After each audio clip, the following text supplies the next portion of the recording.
Hello friends, स्वागत है आपका useful tips and tricks for home channel में, जहां पर मैं आपके लिए लेके आती हूँ होम एंड किचन रिलेटेड बहुत ही यूज़फुल टिप्स एंड हैक्स जो आपके कुछ मुश्किल लगने वाले कामों को आसान करते हैं और आपका काफ़ी टाइम और पैसा भी बचाते हैं।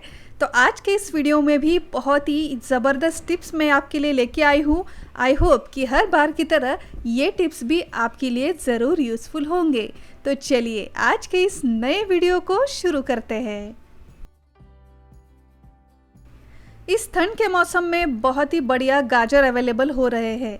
गाजर का हलवा बनाना हो या फिर सैलेड में इसे इस्तेमाल करना हो तो इसे यूज़ करने से पहले इसे धोकर इसका थोड़ा सा छिलका हम निकाल कर फिर इसका इस्तेमाल करते हैं। क्या आपने कभी नोटिस किया है कि इस पीलर की हेल्प से जब भी हम इस गाजर को पील करते हैं तो पील करने के बाद इस छिलके के साथ साथ काफ़ी सारा गाजर भी इससे निकल जाता है और ये गाजर काफ़ी वेस्ट हो जाता है। तो ऐसा ना हो, इसके लिए जब भी आपको गाजर को पील करना हो तो इस पीलर का इस्तेमाल ना करते हुए अगर आपके घर में कुछ इस तरीके का जिगजैग ब्लेड वाला अगर नाइफ अवेलेबल हो तो उससे आप इस गाजर को छील कर देखें तो आप देखेंगे बहुत ही फटाफट ये गाजर छील तो जाता ही है, लेकिन जो छिलका है वो भी काफ़ी कम निकलता है।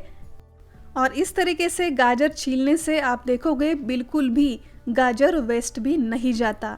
अगर आपके पास ऐसा जिगजैग ब्लेड वाला नाइफ नहीं है तो आप क्या करें, तो अगर आपके घर में कोई नया स्क्रबर पड़ा हो तो आप इसका भी इस्तेमाल कर सकते हो। तो मेरे पास भी ये नया स्क्रबर है तो इसे मैं इस गाजर को क्लीन कर दूंगी। जैसे हमें नाइफ से इसे क्लीन किया था वैसे भी इस स्क्रबर की हेल्प से अगर आप इस गाजर के ऊपर इस तरीके से रगड़ दोगे तो आप देखोगे बिना झंझट जस्ट कुछ ही सेकेंड्स में ये एक गाजर अच्छी तरीके से क्लीन हो जाता है और इस प्रोसेस से भी गाजर हमारा बिल्कुल भी वेस्ट नहीं जाता। तो अगर आपको गाजर का हलवा बनाना हो, किसी रेसिपी में इसे ऐड करना हो या फिर किसी सैलेड में भी इसे यूज़ करना हो तो आप इन दोनों में से किसी भी एक ट्रिक का इस्तेमाल करके गाजर को पील करके फिर इसे यूज़ करें। सिर्फ इस गाजर को ही नहीं, ऐसी कई सारी रेसिपीज़ होती है जिसके लिए हमें आलू का छिलका निकाल कर फिर रेसिपी में इसे इस्तेमाल करना होता है। तो इस आलू को भी पील करने से बेटर है कि आप इसी नाइफ या फिर इसी स्क्रबर की हेल्प से आप इस आलू का छिलका निकाल कर फिर किसी रेसिपी में इसका इस्तेमाल करोगे तो आप देखोगे ये आलू भी बिल्कुल भी ज़्यादा वेस्ट नहीं होगा और ये आलू भी बहुत ही फटाफट पील हो जाएगा। हमारी नेक्स्ट टिप है इस टूथपेस्ट को लेकर। जब भी ऑलमोस्ट हमारी कोई टूथपेस्ट ख़त्म हो जाती है तो डेली सुबह उठते ही रोज़ इसमें से पेस्ट आगे कलेक्ट करके फिर इसमें से हम पेस्ट निकालते हैं और ऐसा रोज का काम हमारा शुरू हो जाता है जब तक इसमें से पेस्ट ख़त्म नहीं हो जाती। तो रोज़ रोज़ इस पेस्ट को कलेक्ट करने से बेटर है अगर आपके किचन में कोई इस तरीके की सीलिंग क्लिप्स अगर बचे हो तो इसका इस्तेमाल आप करें।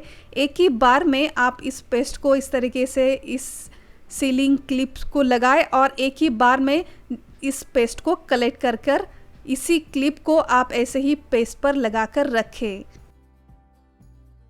आप देखोगे इस क्लिप को लगाने के बाद काफ़ी आसान हो जाएगा इस पेस्ट में से टूथपेस्ट निकालना। और अगर आपके पास इस तरीके से सीलिंग क्लिप्स नहीं है तो सिंपली इस टूथपेस्ट को कुछ इस तरीके से आप कलेक्ट करके रखें और हमारे पास काफ़ी सारे हेयर क्लिप्स तो होते ही है तो उसमें से एक हेयर क्लिप आप इस पेस्ट को लगा कर रखें। इससे भी इस टूथपेस्ट में से पेस्ट निकालना आसान हो जाएगा। जब भी हम कोई नई चप्पल, सैंडल या फिर शूज़ वगैरह पहनते हैं तो कई बार नई चप्पल पहनने के बाद ये चप्पल हमें काटती है, यानी कि इसके बेल्ट या फिर इस नई शूज़ के कारण हमारे पैरों पर ज़ख्म होने लगते हैं जिससे इसे पहनने के बाद हमें चलना भी काफ़ी मुश्किल लगने लगता है।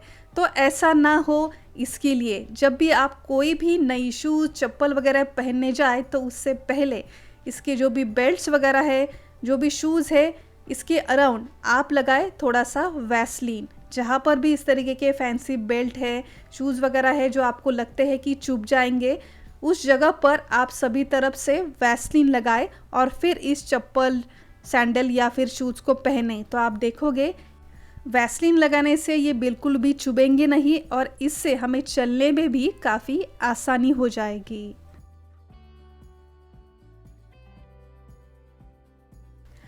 जब भी हम डेस्क पर कुछ काम कर रहे होते हैं या फिर बच्चे स्टडी वगैरह कर रहे होते हैं तो इम्पॉर्टेंट डॉक्यूमेंट्स या फिर बुक्स वगैरह पढ़ते वक्त हमारे टेबल पर या फिर इस डॉक्यूमेंट पर कई बार चाय या फिर पानी वगैरह गिर जाता है और इससे हमारे काफ़ी इम्पॉर्टेंट डॉक्यूमेंट्स या फिर पेपर्स वगैरह ख़राब हो जाते हैं। चाय वगैरह गिरने के बाद इसे क्लीन करने के लिए हम तुरंत किसी कपड़े का इस्तेमाल करते हैं जिससे ये डॉक्यूमेंट और भी ख़राब हो जाते हैं। तो ऐसा ना हो इसके लिए जब भी आपके किसी पेपर पर चाय या फिर पानी गिर जाए तो इसे किसी भी कपड़े से ना पोंछते हुए आप ले लें। आपके घर में जो सैनिटरी पैड होता है इसका इस्तेमाल आप करें। अगर आपके घर में छोटे बच्चे हैं तो डायपर्स तो होते ही है, तो डायपर का भी इस्तेमाल आप कर सकते हो। तो तुरंत इस पैड से या फिर डायपर से इसके ऊपर जो भी चाय पानी वगैरह गिरी है इसके ऊपर आप इसे पोंछ दें तो आप देखोगे ये जो भी डायपर्स वगैरह होते हैं बहुत ही इंस्टेंटली किसी भी लिक्विड को सोक कर देते हैं।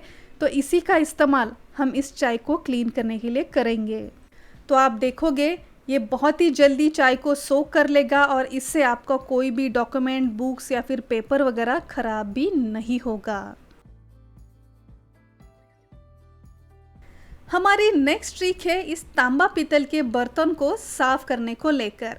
आज तक हमने काफ़ी सारे तांबा पीतल के बर्तन साफ़ करने के तरीके देखे हैं, लेकिन ये तरीका बिल्कुल नया और बहुत ही इंस्टेंट है। इसके लिए आपके घर में अगर आटा गूंदा हुआ हो तो उसमें से थोड़ा पोर्शन आप आटे का ले लें और उस पर डालें हार्पिक।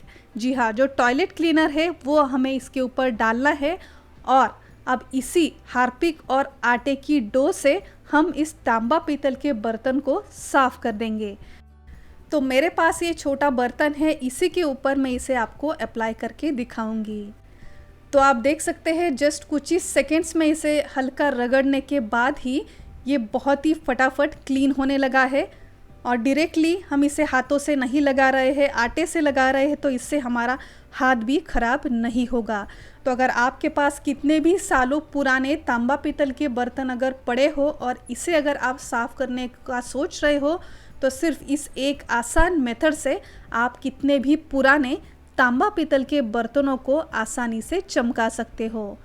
तो हार्पिक लगाने के बाद सिंपली जैसे हम बर्तन साफ़ करते हैं वैसे ही इसे आप सोप की हेल्प से साफ़ करें और धोकर इसे ड्राई करके रखें। तो आप देखोगे बहुत ही फटाफट ये तांबा पीतल के बर्तन साफ़ हो जाएंगे। सो फ्रेंड्स, आई होप कि आज के ये सारे टिप्स एंड हैक्स आपके लिए भी ज़रूर यूज़फुल रहे होंगे। तो इसमें से कौन सी टिप आपको नई और यूज़फुल लगी हमें कमेंट कर ज़रूर बताएं। वीडियो थोड़ा भी यूज़फुल लगा हो तो इस वीडियो को एक लाइक और आपके फ्रेंड्स एंड फैमिली के साथ ज़रूर शेयर कीजिए। और अगर अब तक आपने इस चैनल को सब्सक्राइब नहीं किया है तो अभी जाकर सब्सक्राइब कीजिए। सब्सक्राइब बटन के आगे एक नोटिफिकेशन बेल है, उसे भी प्रेस करना ना भूलिए।